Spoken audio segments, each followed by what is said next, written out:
오늘은 대한민국이 승리, 대한민국 국민이 승리한 날입니다. 저는 여든, 야든, 좌든, 우든, 진보든, 보수든 상관하지 않습니다. 다 양쪽 다 승리한 날이라고 생각을 합니다. 저는 이 비상계엄령 선포하는 순간 사제인 내가 입을 다물면 비굴한 인간으로 어둠 속으로 숨어드는 역사의 배반자가 될 것 같아 시국특강을 시작했습니다. 제가 보통 정치 이야기는 저는 정치 이야기를 하지 않아도 이미 정치스러운 말을 이제까지 하고 살아왔어요. 그래서 제가 말을 하면은 상당히 여러 가지 반향이 있을 거라는 것을 감안하고도 제가 말하지 않으면 안 될 것 같아갖고 시작을 했습니다. 여러분들 비상계엄 선포하는 날 다음 날 제가 뭐라고 그랬냐면 우리나라 경제는 폭망한다 말씀드렸죠. 아프리카 사람들이 대한민국을 걱정하고 있어요. 유럽 사람들이 대한민국을 걱정하고 있어요. 아시아 사람들도 대한민국에 전쟁이 일어났는지 알고 있어요. 전쟁이 일어난 나라하고 교역을 하고 싶을까요? 그럴 수 없어요. 올수도 된 거, 올수도. 그런데 이 대통령이라는 사람이 비상계엄을 선포할 때 이런 거를 예측하지 않았을까요? 저는 몰랐을 거라는 생각 들어요. 이 상황이 이렇게 전개됐을 거라는 걸 몰랐을 거예요. 옆에 조언도 듣지 않았던 거죠. 지금 문 닫는 가게가 얼마나 많습니까? 4개월 동안 나라가 올수독돼 있었던 거예요. 얼음으로 있었던 거예요. 얼음. 지금 제가 이거 가자. 이게 빨리 가기도 바쁜 이 시대에 4개월 동안 얼음으로 있었어요. 그런데 정말로 진심 어린 사과 한 번을 저는 본 적이 없어요. 속에서 불이 나죠.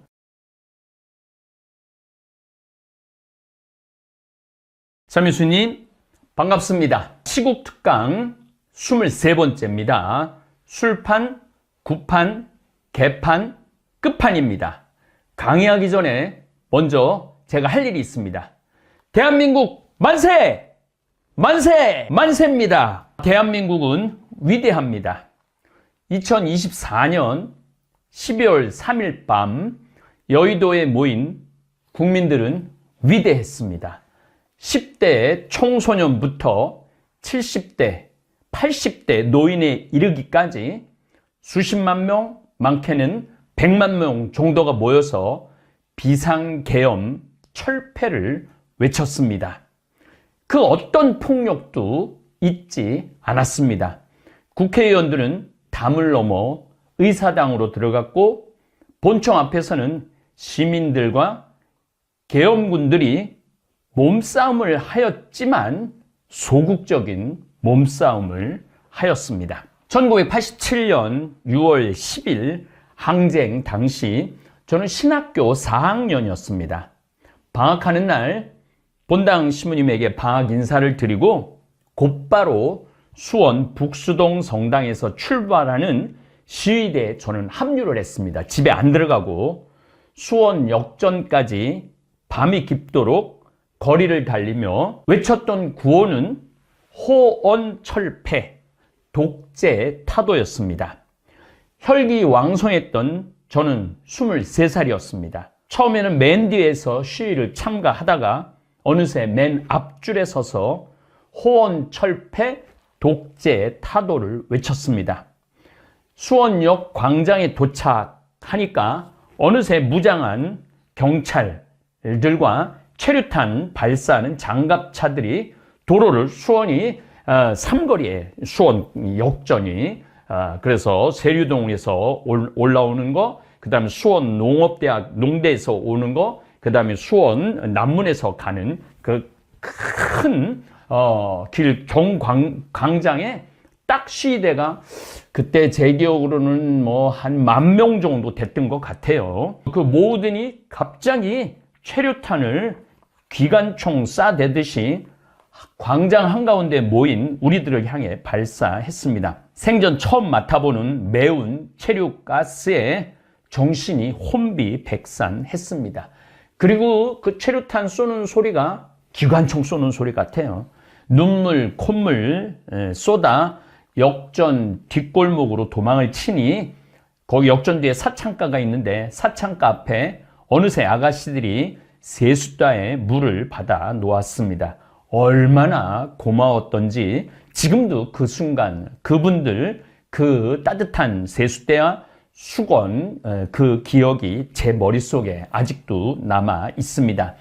그 6월의 함성은 민주화를 이루어냈고 군사 독재는 물러갔고 투표로 대통령을 뽑기 시작했고 민주주의의 꽃이 활짝 피기 시작했고 경제도 겪었지만 발전을 거듭해서 대한민국은 1995년 선진국 반열에 진입을 하기 시작했고 2021년 UN 무역개발 회의에서 공식적으로 선진국으로 분류되었습니다. 4년 전 얘기입니다. 이 얼마나 자랑스러운 대한민국입니까?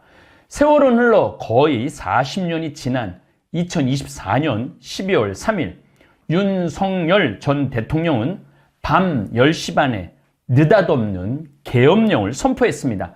너무나 황당하고 어이없는 사건이 터져 버렸습니다. 저는 신학교 기숙사 생활을 했기 때문에 시위에 그때 피가 끓을 때였어요. 1984년, 85년, 86년, 87년 피가 끓을 때였습니다. 그런데 그때는 정말 폭력이 난무했어요. 그런데 이번 시위 때는 40년 전과는 확연히 다른 모습이었습니다. 대한민국 만세입니다. 체류탄도 없고 탱크도 착검을 한 군인도 없었습니다. 저는 착검한 군인들을 여러 번 봤어요. 그 제 시기가 가장 예민한 시기였는데 얼마나 무서운지 모릅니다. 제가 왜 계엄령이 선포되었을 때 시국 특강을 시작했겠습니까? 그러한 탱크, 아주대학 앞에 있는 탱크도 받고 착검한 군인들도 받고 저 역시도 제가 기숙사 생활 안 하고 일반 대학에 갔으면 저도 벌써 감옥에 여러 번 갔다 올 수 있을 정도로 저한테는 반골 기질이 있는 것 같아요. 청바지, 청재킷에 방독면을 쓴 채 시민들에게 곤봉을 휘두르던 백골단도 없었습니다. 시민들 손에 화염병과 대학생들 손에 화염병과 보도 블록을 깬 돌도 없었고 손에 응원봉을 들고 평화로운 축제 같은 시위를 했습니다.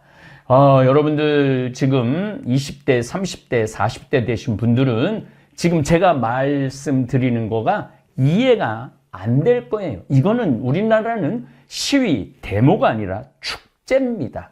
위대한 대한민국입니다. 저는 이 위대한 힘이 이길 거라는 확신이 있었습니다. 군인들 역시 무자비한 폭력을 사용하지 않았고 시민들을 보호하려는 소극적 진압을 했습니다.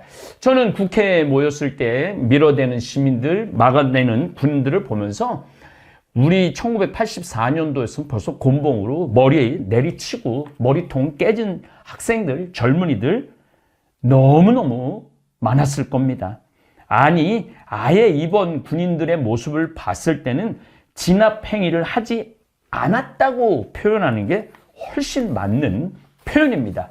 군인들 위대했습니다. 그리고 오늘 2025년 4월 4일 비상계엄 선포한 지 딱 123일, 122일이라고 그랬는데 전 123일로 정했습니다.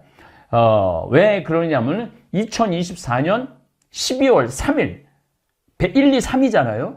그런데 딱 123일이 지난 오늘 지귀연 판사는 시간으로도 계산하는데 그래서 123일째 되는 날 윤석열 씨는 대통령직에서 파면이 결정되었습니다. 지난 4개월 동안 여의도에서, 광화문에서, 안국동에서 수십만, 수백만, 총 시위 인원을 합치면 1천만 명도 넘었을 엄청난 시민이 쏟아져 나와 시위를 했는데도 총알 한 방 쏘지 않고 국정 혼란을 막았습니다. 국민도 위대했고 경찰도 위대했고 군인도 위대했습니다.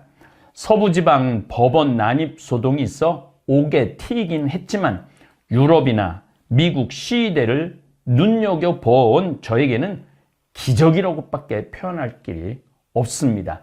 저는 이스라엘 성지순례 한 14, 15번, 중동 여러 번 갔다 왔죠. 그들의 시위하는 모습을 봤을 때는 이거는 우리나라 시위하고는 차원이 다릅니다. 노래하고 춤추고 표현하고 이러한 모습들 안에 우리 대한민국의 위대함이 들어 있습니다. 정말로 성숙한 민족이고 성숙한 나라입니다. 오늘은 대한민국이 승리, 대한민국 국민이 승리한 날입니다. 저는 여든, 야든, 좌든, 우든, 진보든, 보수든 상관하지 않습니다. 다 양쪽 다 승리한 날이라고 생각을 합니다. 저는 이 비상계엄령 선포하는 순간 사제인 내가 입을 다물면 비굴한 인간으로 어둠 속으로 숨어드는 역사의 배반자가 될 것 같아 시국 특강을 시작했습니다. 제가 보통 정치 이야기는 저는 정치 이야기를 하지 않아도 이미 정치스러운 말을 이제까지 하고 살아왔어요. 그래서 제가 말을 하면은 상당히 여러 가지 반향이 있을 거라는 것을 감안하고도 제가 말하지 않으면 안 될 것 같아갖고 시작을 했습니다. 윤석열과 저글링. 윤석열 씨는 딱 한 가지만 하면은 검사도 제가 보기에는 뭐 잘했을 거라는 생각은 잘 안 해요. 그런데 5,200만 명의 이 저글링을 돌리는 방법을 모르고 재주도 없었던 거죠. 또 내가 말하지 않으면 도리 소리를 지를 거다. 제가 윤석열과 저글링이라는 강의를 했는데 댓글이 5,000개가 달렸어요. 5,000개. 아마 대한민국에서 댓글 제일 많이 달리는 거는 저는 끝나고 나면 댓글이 뭐 난리도 아닙니다. 그래서 제가 또 한마디 했죠. 내가 말하지 않으면 도리 소리를 지를 것이다. 신부는요, 옳고 그름을 이야기할 줄 아는 사람이어야 돼요. 신부는 세상의 등불이에요. 신부는 세상의 소금이에요. 아니, 등불이 바가지를 덮어놓고 빛을 발하지 않으면 그게 무슨 등불이고 신부고 사제입니까?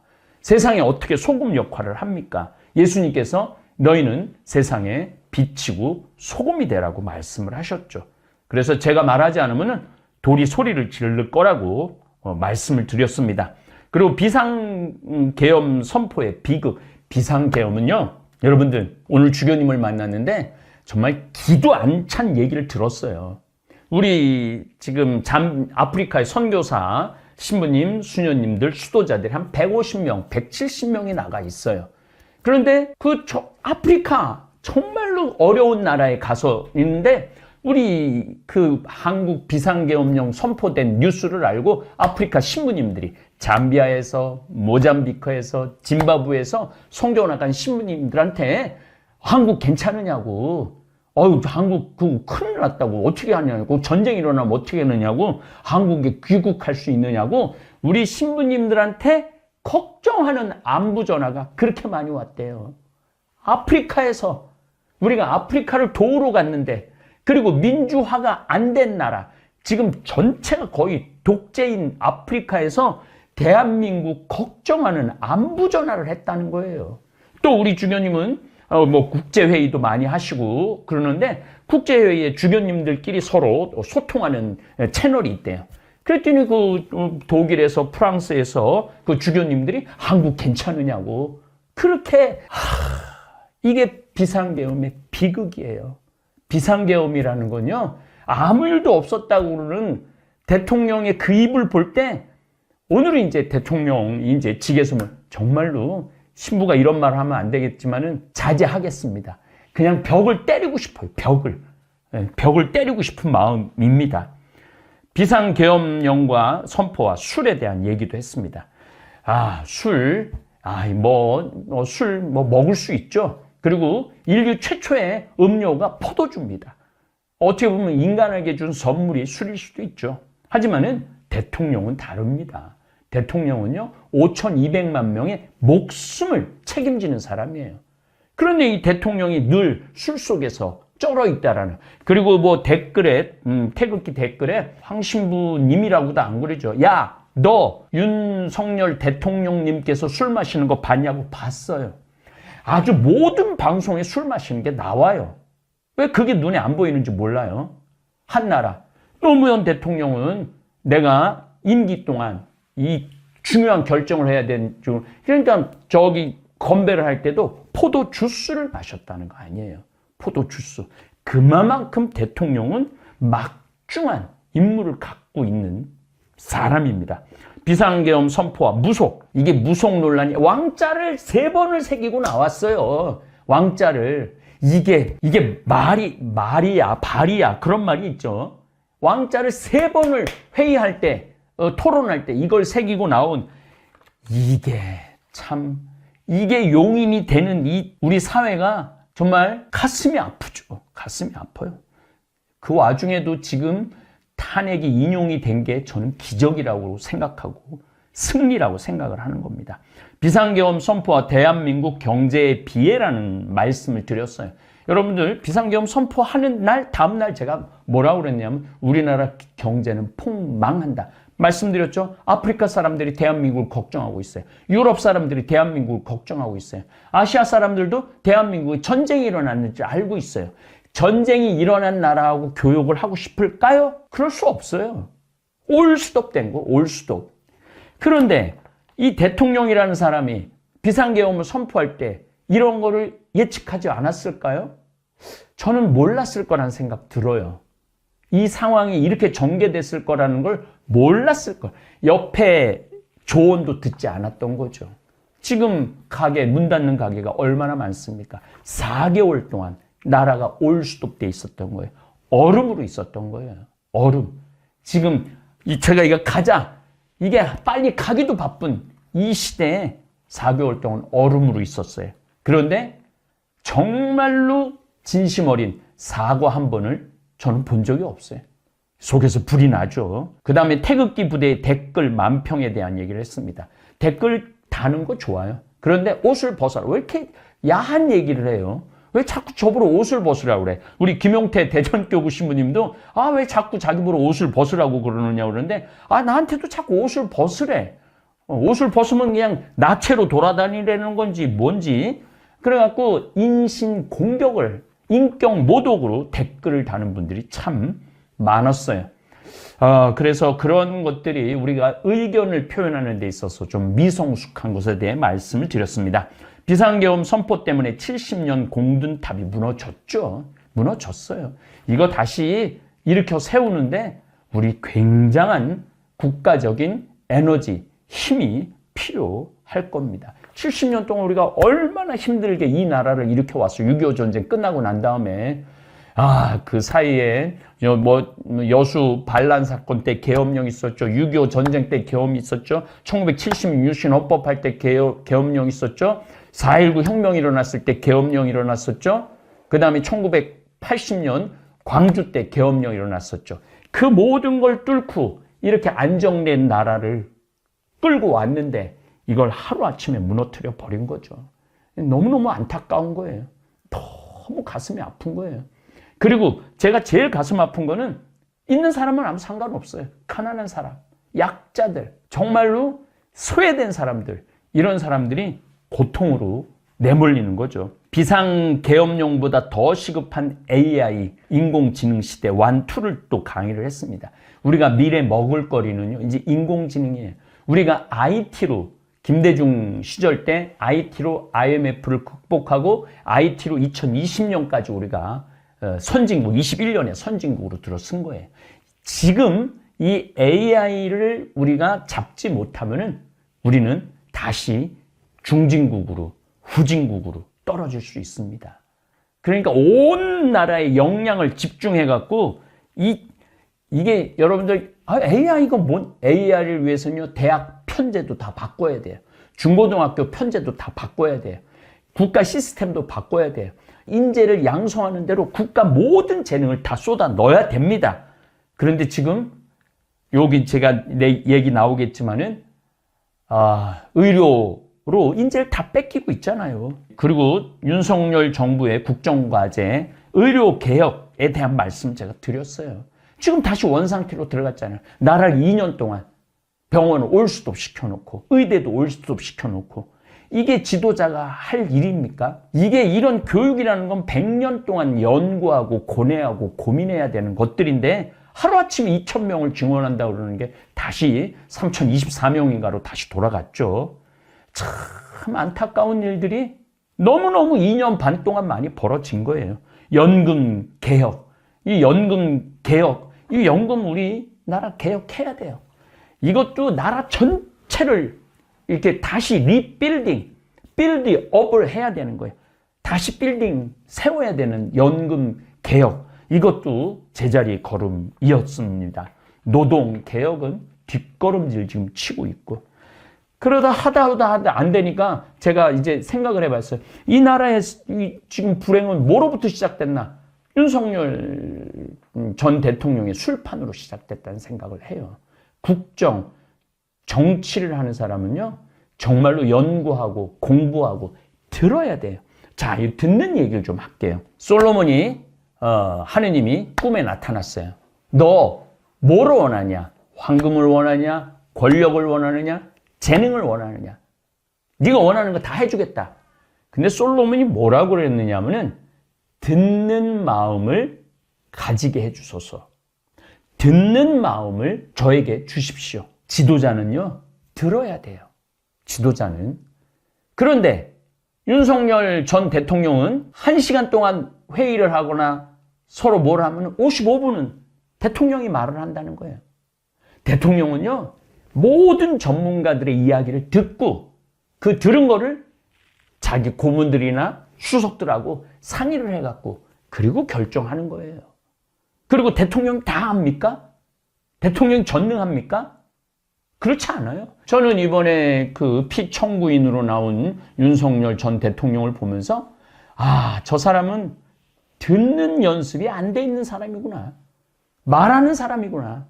그러니까 결코 이러한 술 먹고 말하고 끝도 없이 이야기하는 이런 사람이 지도자가 될 수는 없었죠. 그 다음에 구판. 이제 김건희 씨 문제가 저는 이제 오늘 4월 4일입니다. 저는 아마 거의 김건희 씨 이야기는 앞으로도 안 할 거예요. 왜? 제가 안 해도 검찰이 또 언론이 알아서 다 할 거기 때문에 저까지 굳이 말할 필요가 없다는 생각을 합니다.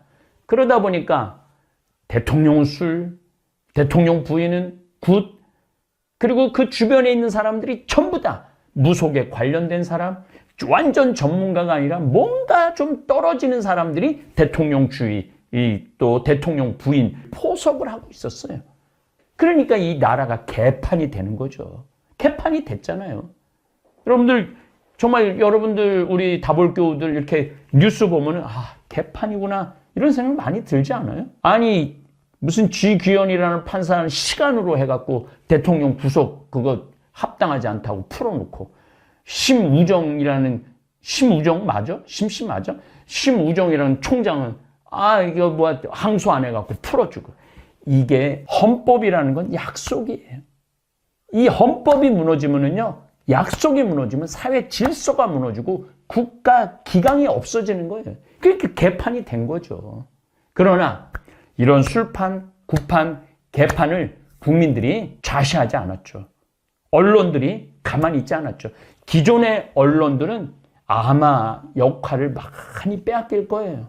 조중동 이 언론들 또 친여라고 표현하기는 좀 애매하지만은 권력에 빌붙는 언론들은 제가 보기에는 앞으로 자기 자리 찾기가 쉽지 않을 겁니다. 정의를 말하는 언론, 진리를 말하는 언론만 앞으로 살아남을 겁니다. 이 부분은 이게 굉장히 중요한 부분이에요. 이번에 탄핵 인용도 그 진리를 말하는 유튜버들이 이루어낸 성과라고 저는 생각합니다. 요 임금과 윤석열, 요 임금은 한번 시차를 나갔는데 당신 무슨 노래를 그렇게 격양가 무슨 노래를 이렇게 부르냐? 아침에 일어나갖고 밥 먹고 밭에 나가갖고 하고 내가 저녁에 나 너무 좋아갖고 잠자고 뭐 근심 걱정 없고 때 따라 철 따라 농사 수확량 가지고 행복하게 산다고. 그래 임금이 나하고 무슨 상관이냐고. 그러니까 임금의 존재를 모르고 사는 게 내가 참 임금이구나. 그리고 우리는 이제 온통 4개월 동안 윤석열 하다못해 이제 윤건이 온 나라가 대통령이 누군지 모르고 살아야 되는데 온 나라가 4개월 동안 이랬잖아요. 선조 백성을 버리고 의주까지 도망가고 이승만 국민들 버리고 한강철교 폭파하고 자기만 빠져나가고 윤석열 책임지지 않고 있잖아요, 지금. 그런데 이놈의 헌재는 시간을 끌어갖고 온 국민의 피가 마른다라는 강의까지 했어요. 어쨌든 저는 요임금, 순조, 선조, 이승만 그냥 술판, 국판, 개판, 끝판으로 강의를 맺으려고 했는데 다시 말씀드려 2월 말이나 3월 초에는 끝판으로 강의를 끝내고 싶었는데 그래야만 했었는데 무려 한 달이나 더 늦게 오늘 파면이 결정되었습니다. 그래서 오늘 끝판 강의를 하는 거예요. 아랫사람을 빛내는 사람이 훌륭한 지도자입니다. 저도 우리 생태마을에 88명이나 되는 직원들이 있습니다. 직원들 다 무시하고 나 혼자 잘난 척하면은 훌륭한 지도자가 될 수 없죠. 아랫사람이 이루어놓은 업적을 가로채어 마치 자기 업적인 양 떠들어대는 지도자는 지도자 자격이 없는 사람입니다. 윤석열 씨가 마지막으로 오늘 이런 얘기 했어요. 자기 대한민국을 위해서 희생봉사해서 행복했다고. 정말 대한민국을 위해서 희생봉사했을까요? 저는 그런 생각 해본 적이 없어요. 자기 부인, 자기 사람, 자기 쪽 사람만 챙겼지 언제 대한민국을 위해서 봉사했어요? 그게 뭐가 행복해요?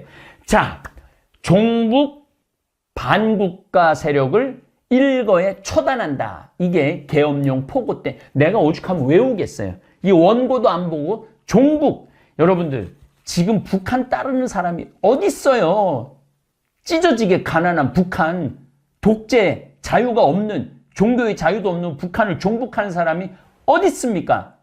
그런데 비상계엄에 종북 갈라치기 하는 거예요. 정말 나쁜 단어예요. 그 다음에 반국가 세력이 어디 있어요? 반국가 세력이. 여러분들 지금 탄핵할 때 65%의 국민이 탄핵을 지지했어요.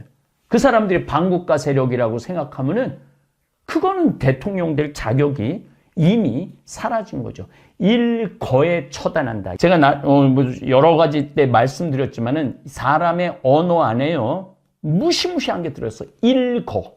한순간에 처단하겠다. 한순간에 다 잡아 죽이겠다는 거예요. 이 단어 안에 엄청난 말들이 들어있는 거죠. 이런 사람은 지도자 될 자격이 없죠. 더욱이 지도자 스스로 잘못을 해놓고 그 책임을 아랫사람에게 미루는 지도자는 이미 지도자 자격 없는 사람입니다. 오늘 탄핵당한 윤석열 씨는 국무위원과 장군들을 감옥에 집어넣어놓고 단 1의 책임도 지지 않는 지도자입니다. 잘못된 대통령 지도자를 만나 매일 법정에 서게 하고 앞으로도 수많은 사람들이 법정을 드나들 것이고 감옥에 갈 것인데도 스스로 내 책임이다 하며 책임지지 않는 모습을 보면서 안타까운 마음뿐입니다. 지금 각 부대에는 대통령 사진을 내려서 불태운다고 그러더라고요. 저는 그 군인들 마음을 10분, 100분 이해해요. 왜냐하면 국민을 지켜야 되는 군인인데 국민을 총을 들고 협박하라고 그렇게 명령한 대통령을 누가 주군으로, 지도자로, 대통령으로 따르겠습니까? 윤석열 전 대통령의 직무가 24년 12월 14일 정지되었을 때 이때 바로 하야했어야 했습니다. 내가 잘못 선택을 했구나. 난 대통령 자격이 없구나 하고 내려왔어야 해요. 그래야만이 내가 모든 잘못은 이 불행한 사태는 국정 책임자인 본인 윤석열에게 있다고 사과하고 무릎 꿇고 하야했어야 했습니다. 그럼 오늘 같은 치욕을 겪지 않았을 거예요. 이러한 책임을 국방장관에게 미루고 국정원 차장에게 미루는 모습을 볼 때 괴로워 속이 터질 것 같았어요. 오늘 아주 특별한 분 한 분을 소개하겠습니다. 이진삼 대장님입니다. 지금 아마 89세 돌아가셨을지도 모르겠어요. 1937년 2월 10일 충청남도 부여에서 태어났습니다. 1959년 육군사관학교 15기 졸업하고 군 생활을 시작했어요. 현역 대위 시절에 1967년에 동료들, 이가 아주 정말로 북파 활동, 그러니까 그때 북한이요 남한에 내려와서 사람들 많이 죽였어요. 뭐 공작원들도 내려보내고, 그러니까 이 이진삼 대위가 너무 열받은 거예요. 이게 북한 놈들이 이렇게 자꾸 내려오는구나. 그래갖고 요거 나중에 한번 말씀드릴게요. 이분이 3명의 북한에서 넘어온 사람 비밀리에 HID 요원을 만드는 거예요. 북파 공작원을 만들어 갖고 북을 넘어갔어요. 비밀리에. 뭐 다른 데 보고도 잘 안 하고 상관 하나에게만 하고, 그래갖고 조선인민군 33명을 수류탄을 던지고 사살을 해갖고 내려옵니다. 대위 때 특히 특전사 참모장 재직 당시 한국의 군사 무술, 특공 무술을 고안한 인물이기도 하고 나중에 결국 별 4개를 달죠. 이분은 이진삼 대장님은 운전병, 자기가 대대장인가 있을 때 비탈길에서 운전병이 빗길인지 뭐 잘못해갖고 옆에 상병인가 죽어요. 그리고 운전병은 그래도 살아요. 군법에 1년 6개월 감옥에 보내야 된다. 근데 이 이진삼 대장님은 그랬다고 그래요. 이 비탈길에 3개월 훈련받고 이 운전을 하는데 우리 책임이지, 내 책임이지, 저 운전병 책임이냐. 저 운전병도 집안의 소중한 아들인데, 그래서 내가 책임지겠다. 감옥에 안 보냅니다. 또 장교 이진삼 부대 장교가 휴가 나갔는데 자기 친구가 막 4명한테 술집에서 두들겨 맞는 걸 보고 이 장교가 친구가 두들겨 맞는데 어떻게 해요? 그래서 이 4명을 때려 눕혔어요. 민간인을. 이거는 군법에 넘어갈 일이죠. 근데 이 이진삼 장군은 아니다.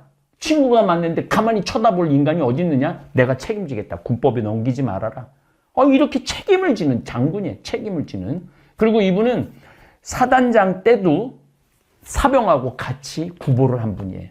사단. 내가 책임지겠다. 내 부하들을. 이런 훌륭한 장군이 있는데 지금 이 윤석열 전 대통령은 한 번도 부하들 책임지겠다고, 내가 다 책임질 테니까 모든 죄를 나한테 물으라고 안 그러고 말을 유도해내고 거짓말을 하게 만들고, 이게 무슨 지도자입니까? 듣지도 않고 책임도 안 지고 결국은 이진삼 대장님은 땅굴 문제를 해결해야 된다며 간청한 결과 결국 땅굴을 발견한 인물이기도 합니다. 그리고 끝까지 야전으로만 돌은 나중에 참모총장이 되기도 하죠. 이 부하를 끝까지 책임지기로 유명한 이진삼, 물론 논란의 여지가 있죠. 이진삼, 사람이 살아가면서 논란 없는 사람이 어디 있겠습니까? 그럼에도 불구하고 이진삼 대장을 보면서 왜 윤석열 씨가 오버랩이 되면서 안타까운지 모르겠습니다. 이제 술판, 구판, 개판, 끝으로 끝판에 대해 끝맺고 싶습니다. 이제 모든 아픔을 훌훌 털어버리고 대한민국을 재건하는 일에 모든 국민이 함께 나섰으면 좋겠습니다. 저는 첫 번째로 원칙, 질서, 헌법 지켜지는 나라로 탈바꿈하기를 간절히 바랍니다. 법이라는 한문을 보면요, 물 숫자에다 갈 것자예요. 물이 흘러가도록, 자연스럽게 흘러가도록 하는 게 법이에요. 근데 우리는 거꾸로 가고 역류하고 아주 대통령 하나에게만 적용, 정말로 이런 원칙, 법이 적용되는, 어느 누구 모든 국민에게 똑같게 동등하게 적용되는 그런 나라로 바뀌었으면 좋겠어요. 두 번째는 교육제도가 완전히 바뀌어야 나라 질서가 바로 설 겁니다. 지금 이 나라를 말아먹은 사람들이 누굽니까? 서울대학교 법대 내란학과라고 그러잖아요. 가장 똑똑한 이 친구들이 지금 나라를 말아먹고 있지 않습니까? 그러니까 지금 이 교육제도는 바뀌어야 돼요. 세 번째로 사법제도도 이제 그만 일제잔재를 털어버렸으면 좋겠어요. 법 적용도 지금 일제 검찰의 잔재가 아직도 남아 있어요. 용어도 여러분들 이번에 모르는 용어도 너무 많죠. 저도 마찬가지예요. 일본식 법 용어입니다. 온전한 우리말, 한글말로 바뀌기를 바랍니다. 그 외에도 할 얘기가 너무너무 많지만은 이제 저 역시 제 본업으로 돌아와 하느님 말씀, 예수님 말씀, 환경 이야기, 농사 이야기, 건강 이야기, 삶 이야기를 더 많이 자주 하도록 하겠습니다. 그동안 제 강의 경청해 주신 구독자 여러분들 감사드리고 아울러 저에게 용기를 주신 많은 우리 다볼교우들 너무너무 감사합니다. 저는 요 가자티 참 좋아합니다. 가자! 예수님이 다음 말에도 복음을 전하러 가야 된다. 가자! 항상 우리한테 떠나라 그랬어요. 그동안 4개월 동안 웅크리고 있었다면 이제 정말로 미래를 향해서 희망을 향해서 갔으면 좋겠어요. 우리 다볼교우들 가자! 갑시다! 사랑합니다. 대한민국 만세!